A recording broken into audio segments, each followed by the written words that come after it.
ഡൽഹി മദ്യനയ അഴിമതി കേസിൽ അറസ്റ്റിലായി ജുഡീഷ്യൽ കസ്റ്റഡിയിൽ കഴിയുന്ന മുഖ്യമന്ത്രി അരവിന്ദ് കെജ്രിവാളിന്റെ ജാമ്യ ഹർജി ഡൽഹി ഹൈക്കോടതി വിധി പറയാനായി മാറ്റിയിരിക്കുകയാണ്. 4 മണിക്കൂർ നീണ്ട വാദത്തിനൊടുവിലാണ് ജസ്റ്റിസ് സ്വർണകാന്ത ശർമ്മ കേസ് വിധി പറയുന്നതിനായി മാറ്റിയത്.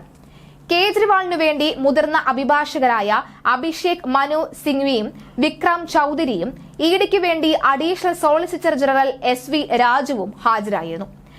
ജസ്റ്റിസ് സ്വർണകാന്ത ശർമ്മയുടെ സിംഗിൾ ബെഞ്ചാണ് കേജ്രിവാളിന്റെ ജാമ്യ ഹർജിയിൽ വാദം കേട്ടത്.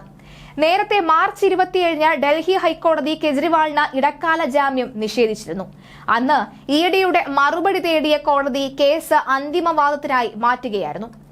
അരവിന്ദ് കെജ്രിവാളിന് വേണ്ടി മുതിർന്ന അഭിഭാഷകൻ മനു അഭിഷേക് സിംഗ്വിയും വീഡിയോ കോൺഫറൻസിലൂടെയാണ് ഹാജരായത്. അധിക്ഷേപിക്കാനും അശക്തരാക്കുവാനുമാണ് തെരഞ്ഞെടുപ്പ് അടുത്ത സമയത്ത് ഇഡി തിടുക്കത്തിൽ കേജ്രിവാളിനെ അറസ്റ്റ് ചെയ്തത് എന്ന് അഭിഭാഷക മനോജ് സിംഗ്വി പറഞ്ഞിരുന്നു. വിചാരണ കോടതിയിൽ കസ്റ്റഡിയിൽ വിടുന്നതിനെ എതിർക്കാതിരുന്നതിലൂടെ അറസ്റ്റിനെ ചോദ്യം ചെയ്യാനുള്ള കേജ്രിവാളിന്റെ അവകാശം നഷ്ടപ്പെട്ടു എന്ന ഇഡിയുടെ വാദം കേട്ടുകേൾവി പോലും ഇല്ലാത്തതാണ് എന്ന് സിംഗ്വി പറഞ്ഞു.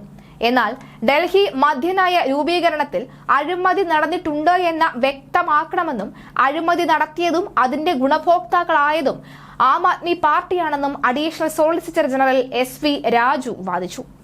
ആം ആദ്മി പാർട്ടിയുടെ ദേശീയ കൺവീനർ കൂടിയായ കെജ്രിവാൾ ഇത്തരം കാര്യങ്ങളിൽ അന്തിമ തീരുമാനം എടുക്കുകയായിരുന്നു. അതിനാൽ തന്നെ പാർട്ടിയുടെ ചെയ്തികളുടെ എല്ലാം ഉത്തരവാദിത്വം കേജ്രിവാളിനുണ്ട്. ആം ആദ്മി പാർട്ടി നടത്തിയ അഴിമതിയുടെ ഉത്തരവാദിത്വവും കേജ്രിവാളിനുണ്ട് എന്നുമാണ് SV രാജു ചൂണ്ടിക്കാണിച്ചത്. അരവിന്ദ് കെജ്രിവാളിന് തെരഞ്ഞെടുപ്പ് പ്രവർത്തനങ്ങളിൽ പങ്കെടുക്കാൻ കഴിയുന്നില്ല എന്നും അദ്ദേഹത്തിന്റെ പാർട്ടിയെ തെരഞ്ഞെടുപ്പിന് മുമ്പ് തകർക്കാനുള്ള ശ്രമമാണ് നടക്കുന്നത് എന്നുമാണ് മനു അഭിഷേക് സിംഗ്വി പറഞ്ഞത്.